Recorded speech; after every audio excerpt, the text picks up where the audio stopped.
ظہر کی فرض نماز سے پہلے 4 رکعت سنت، ظہر کی فرض نماز کے بعد 2 رکعت سنت، اور مغرب کی 3 رکعت فرض کے بعد جو 2 رکعت سنت ہے یہ، پھر عشاء کی فرض نماز کے بعد 2 رکعت سنت۔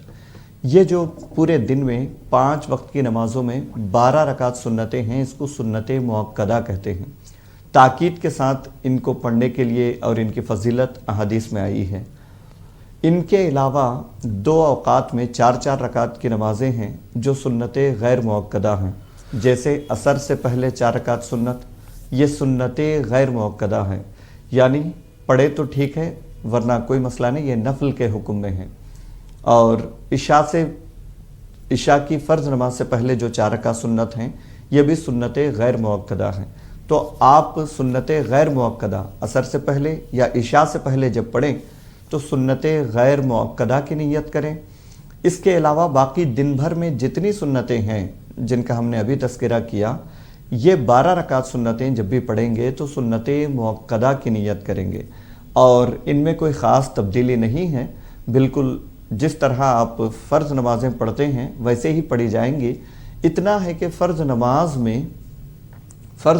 میں تیسری اور چوتھی رکعت، جن نمازوں میں چوتھی رکعت ہے، جن نمازوں میں تیسری اور چوتھی رکعت ہے، اس میں سورہ فاتحہ کے بعد کوئی اور سورت نہیں پڑھیں گے فرض نمازوں میں، لیکن سنتوں میں ہر رکعت میں سورہ فاتحہ کے بعد کوئی سورت یا کچھ آیتیں ضرور پڑھیں گے۔ یوں ہی سنت غیر مؤکدہ میں یہ اجازت ہوتی ہے کہ آپ پہلے قاعدے میں اتحیات کے بعد درود ابراہیم دعائے معصورہ بھی پڑھ لیں تو اس کی اجازت ہوتی ہے، یہ بہتر ہے۔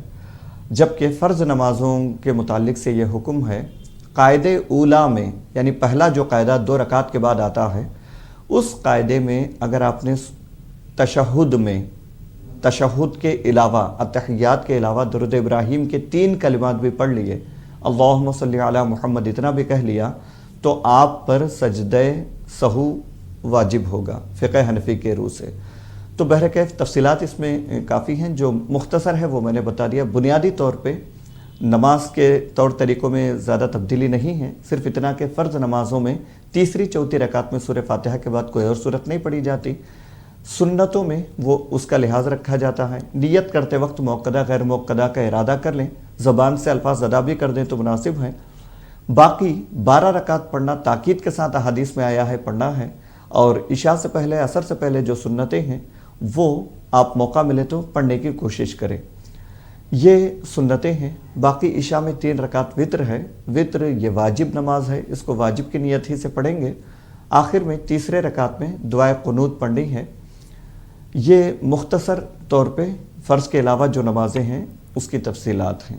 جی بہت بہت اور شکریہ دوسرا مفتی مسئلہ صاحب۔ آپ نے کہا کہ شوگر کے متعلق سے، جی ڈائبٹیز، شوگر کے حوالے سے، جی شوگر کے حوالے سے عرض ہے کہ صبح شام آپ یا اللہ یا سلامو 111 مرتبہ پڑھا کریں، اور فجر کے بعد سورہ فاتحہ 7 مرتبہ پڑھ کے دم کر لیں۔ یہ 2 عمل جاری رکھیں، انشاءاللہ اللہ کی ذات سے امید ہے کہ آپ کے شوگر کے لیول میں کافی کمی ہوگی انشاءاللہ۔ انشاءاللہ۔ بہت بہت شکریہ مفتی صاحب۔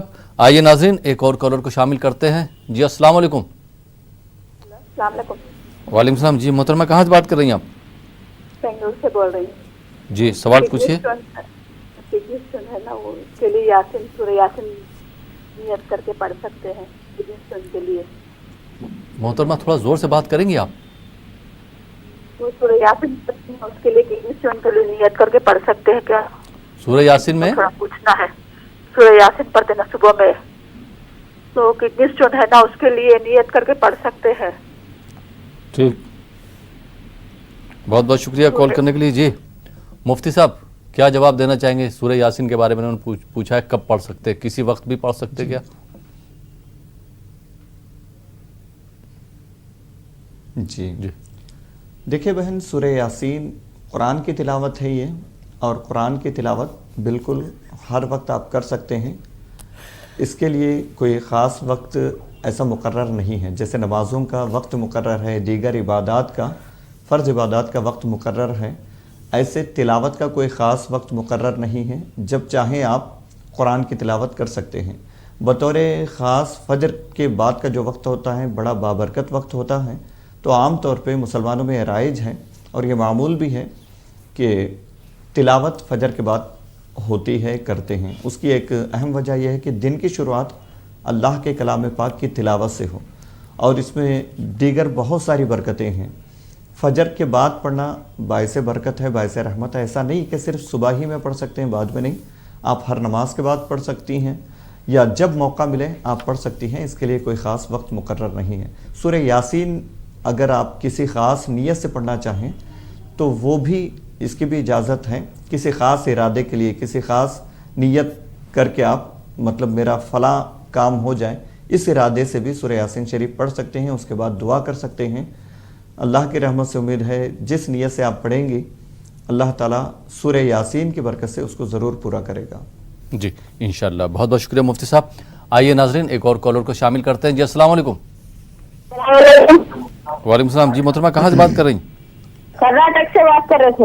سوال پوچھیے۔ ہماری بیٹی کا بات سے پوچھنا تھا۔ جی ٹی وی کی آواز بند کر دیجئے، پھر کیا سوال ہے آپ کا؟ بیٹی کے متعلق پوچھیے۔ ٹی وی کا آواز سے جی ہماری بچی کو کیا مہینہ ہونے میں ذرا تکلیف تھی، جی 18 سال والی ہے انہیں، اس لیے پوچھنا بول کو۔ ہاں جی، کیا پوچھنا چاہ رہی ہیں؟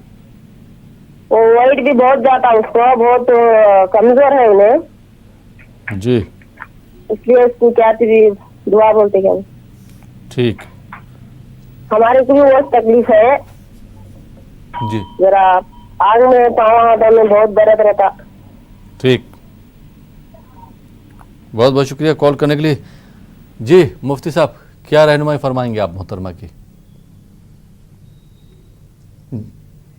جی دیکھیں بہن، آپ اپنی لڑکی سے کہیں کہ نمازوں کی پابندی کریں، جی اور ساتھ میں روزانہ فجر کے بعد 10 تسبیحاں یعنی 1000 مرتبہ یا اللہ یا رحمانو یا رحیم، یا اللہ یا رحمانو یا رحیم، یہ 1000 مرتبہ پڑھنا ہے، 10 تسبیحاں پڑھنا ہے۔ پڑھ کر جو بھی ان کی شکایت ہے، جو باتیں آپ نے کہی ہے، اس حوالے سے دعا کریں، اس عمل کو جاری رکھیں۔ یہ وضو بغیر وضو کے اور غسل ہو یا غسل نہ ہو دونوں صورتوں میں پڑھ سکتے ہیں۔ اس عمل کو جاری رکھیں، روزانہ 10 تسبیحاں پڑھنا ہے، یا اللہ یا رحمانو یا رحیم، اس کے بعد دعا کرنا ہے۔ جب یہ ذکر شروع کریں گے تو شروع میں 3 مرتبہ درود شریف، آخر میں 3 مرتبہ درود شریف پڑھ لیں۔ آپ نے کہا کہ آپ کے ہاتھوں پیروں میں درد رہتا ہے، تکلیف رہتی ہے، آپ اٹھتے بیٹھتے چلتے پھرتے یا مغنی اس کی کثرت کریں، اس کا ورد رکھیں، انشاءاللہ تعالیٰ درد میں کمی ہوگی، تکلیف میں کمی ہوگی انشاءاللہ۔ انشاءاللہ، بہت بہت شکریہ مفتی صاحب۔ آئیے ناظرین ایک اور کالر کو شامل کرتے ہیں۔ جی السلام علیکم۔ السلام جی محترم کہاں سے بات کر رہے ہیں آپ؟ جی کرناٹک بلاری سے بات کر رہے ہیں سر۔ جی سوال پوچھیے۔ جی ہمارے امی کو ایج 70 ایئرس ہے، ان کے پورے بدن میں کھجلی چل ہو کے آنکھ کھجا رہا ہے سر، 1 مہینے سے ایسا ہو رہا ہے۔ آپ نے کچھ کسی ڈاکٹر کو دکھایا، دوا وغیرہ لی؟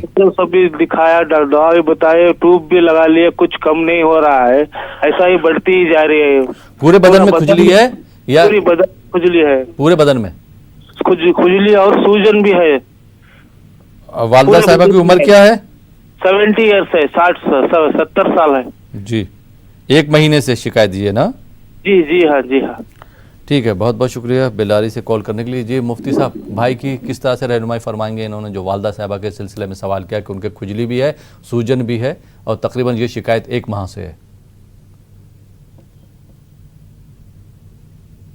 جی دیکھیں بھائی، اس کے لیے ایک بڑی بابرکت آیت ہے، اس کی تلاوت کر کے پابندی کے ساتھ آپ دم کریں گے تو کسی بھی طرح کی خارش ہو، کھجلی ہو، انفیکشن ہو، یہ ختم ہو جاتے ہیں انشاءاللہ۔ وہ یہ ہے سورہ مومنون آپ کھولیں گے تو پہلے ہی صفحہ میں ابتدائی آیتوں میں یہ آیت ہے، فَكَسَوْنَا الْعِظَامَ لَحْمًا ثُمَّ أَنشَأْنَاهُ خَلْقًا آخر فَتَبَارَكَ اللَّهُ أَحْسَنَ الْخَالِقِينَ۔